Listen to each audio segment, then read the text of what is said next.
ঘুষ নেওয়ার সময় পরিবার পরিকল্পনা সহকারী দুদকের হাতে আটক। ঘুষ লেনদেনের অভিযোগ পরিবার পরিকল্পনা বিভাগের এক সহকারী হাতে নাতে আটক করেছে দুর্নীতি দমন কমিশন। হঠাৎ করে অতর্কিত অভিযানে দুদকের একটি দল পরিবার পরিকল্পনা সহকারী কার্যালয়ে প্রবেশ করেন। দুদক সূত্রে জানা যায়, সেবা গ্রহীতার কাছ থেকে ঘুষ গ্রহণের নির্দিষ্ট তথ্যের ভিত্তিতে এই অভিযান পরিচালনা করা হয়। অভিযানের সময় সংশ্লিষ্ট পরিবার পরিকল্পনা সহকারী ঘুষের টাকা গ্রহণ করেছিলেন, এমন অবস্থায় তাকে হাতে নাতে আটক করা হয়।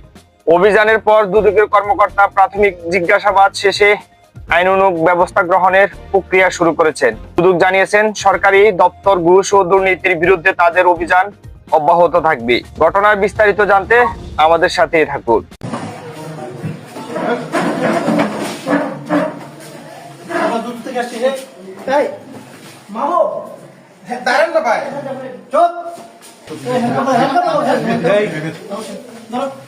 আপনি স্যার সমস্যা নেই আপনি স্যার